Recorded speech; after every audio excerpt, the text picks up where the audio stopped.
Hello, welcome to Return to Self. My name's Lana, and if we haven't met before, then it's lovely to meet you. Now, today we're going to be talking about the connection between toxic shame and coercive control in relationships. This is going to be part one of a two-part video series regarding toxic shame, coercive control, and reforming your identity. Before we begin the video, I'm just going to put in a quick trigger warning here for those of you who have experienced domestic violence or family violence. If you don't feel like you're in the right headspace right now to be listening to the video, it might be best if you click off. And just to let you know, this video isn't about blaming victims at all. This is about naming and understanding what has happened to you so that your nervous system can relax. So part one, what is coercive control? Coercive control is a psychological pattern of domination. It's designed to strip away a person's sense of autonomy. While coercive control can involve physical, sexual, or financial abuse, it tends to have a big psychological component. It often includes behaviour patterns such as constant criticism or correction, gaslighting and denial of your reality, monitoring your behaviour, emotions, or relationships, subtle punishment when you try to assert yourself, or rewarding compliance and punishing independence. The goal isn't necessarily conflict, the goal is control of your inner world. Over time, you stop asking, what do I want? And you start asking yourself, what will keep me safe? Many survivors of coercive control notice similar traits in controlling partners, parents, or authority figures. They lack accountability, they are entitled, they tend to be manipulative, they tend to be emotionally cold, and they feel a need to dominate and control other people. In severe cases of coercive control, perpetrators might have diagnosable personality disorders. In other cases, coercive control may just be a behaviour pattern that they have adopted. So, coercive control involves undermining your autonomy, controlling your perceptions and your reality, punishing independence, creating fear of disconnection, and establishing dominance over time. At the heart of coercive control is the question, how do I maintain power over you? Anyone can use coercive control, regardless of a diagnosis or not. Next, we'll be looking at the role of shame in coercive control, and this is a part that's often missed by people. At the core of coercive control is unprocessed shame. Instead of being felt internally, shame is projected outwardly. It's offloaded onto others and it's converted into blame, contempt, or dominance. So rather than a person saying something along the lines of, I feel inadequate, the system shifts to, you are the problem. Coercive control becomes a maladaptive shame regulation strategy. Unfortunately, shame is a body state. It feels like exposure, it feels like smallness, it feels like being defective, it feels like a loss of status or worth. It feels like rejection or in some cases even annihilation. For some people, shame is tolerable. For others, it's psychologically unlivable. When shame cannot be felt, integrated, or soothed internally, the system looks for another way out. When shame is activated, there are two broad pathways it can go down. It can go down the internalized shame route, which is I am bad, and that can reflect in collapse, withdrawal, self-attack, and also depression or freeze.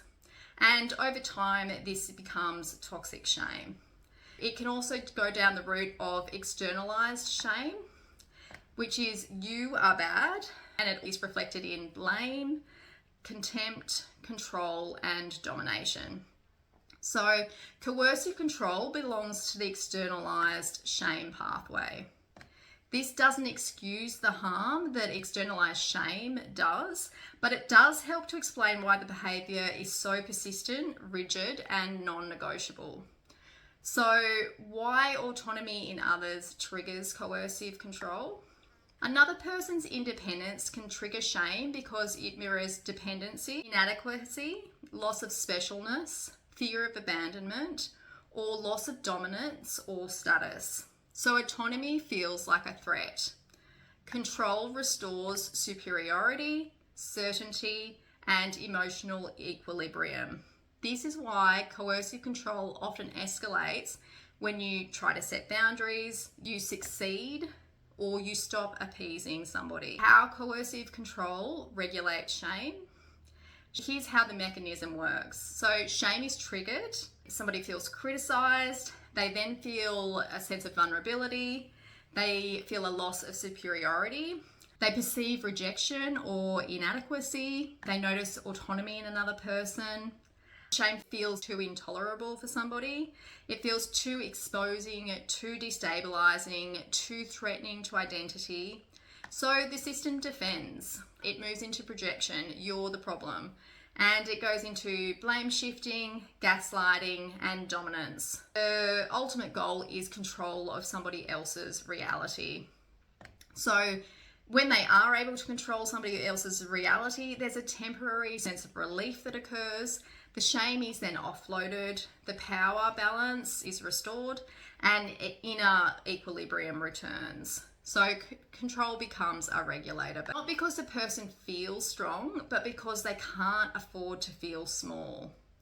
A psychological tactic commonly used by perpetrators who use coercive control is DAVO. So some of you may have heard of this term before, especially if you have an interest in psychology. But DAVO stands for deny, attack, and reverse victim and offender. It's a tactic often used by those with narcissistic traits to avoid accountability for wrongdoing, which would activate core feelings of shame within them if they were to allow themselves to become aware of this. In many cases, they will deny the behaviour, attack the person who's confronting them about it, and reverse roles so that they can claim that they are the true victim. Interestingly, coercive control is not primarily about cruelty, although it can often feel that way.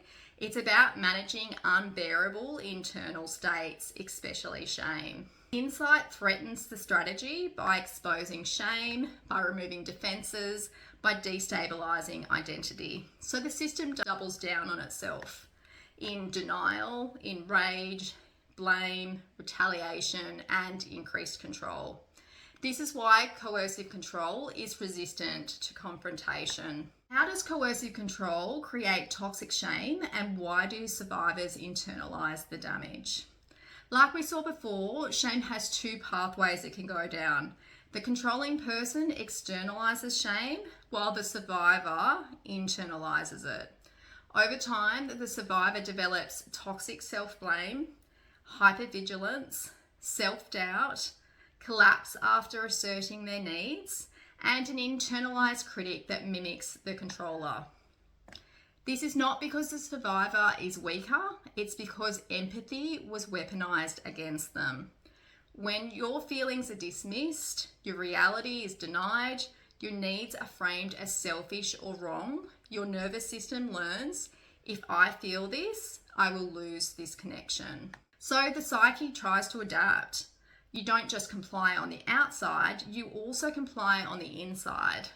This is how control becomes self-control, and this is how abuse becomes internalized. The nervous system and coercive control. Survivors often struggle with decision paralysis, fear of visibility, shame around needs, trusting themselves, their perspective and their decisions, and confusion between love and appeasement. This is not a personality flaw that you've developed, it's a nervous system trained under dominance. Your body learnt that connection requires self-erasure. Healing reverses this learning slowly and safely. Coercive control causes identity fragmentation.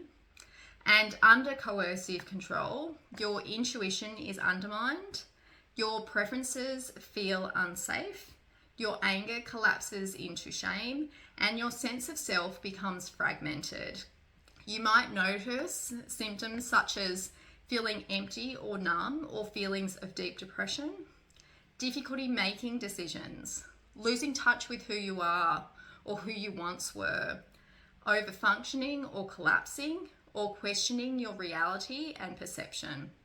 This isn't weakness, this is a nervous system surviving captivity. In the next part, we'll explore the shame, anger, collapse cycle.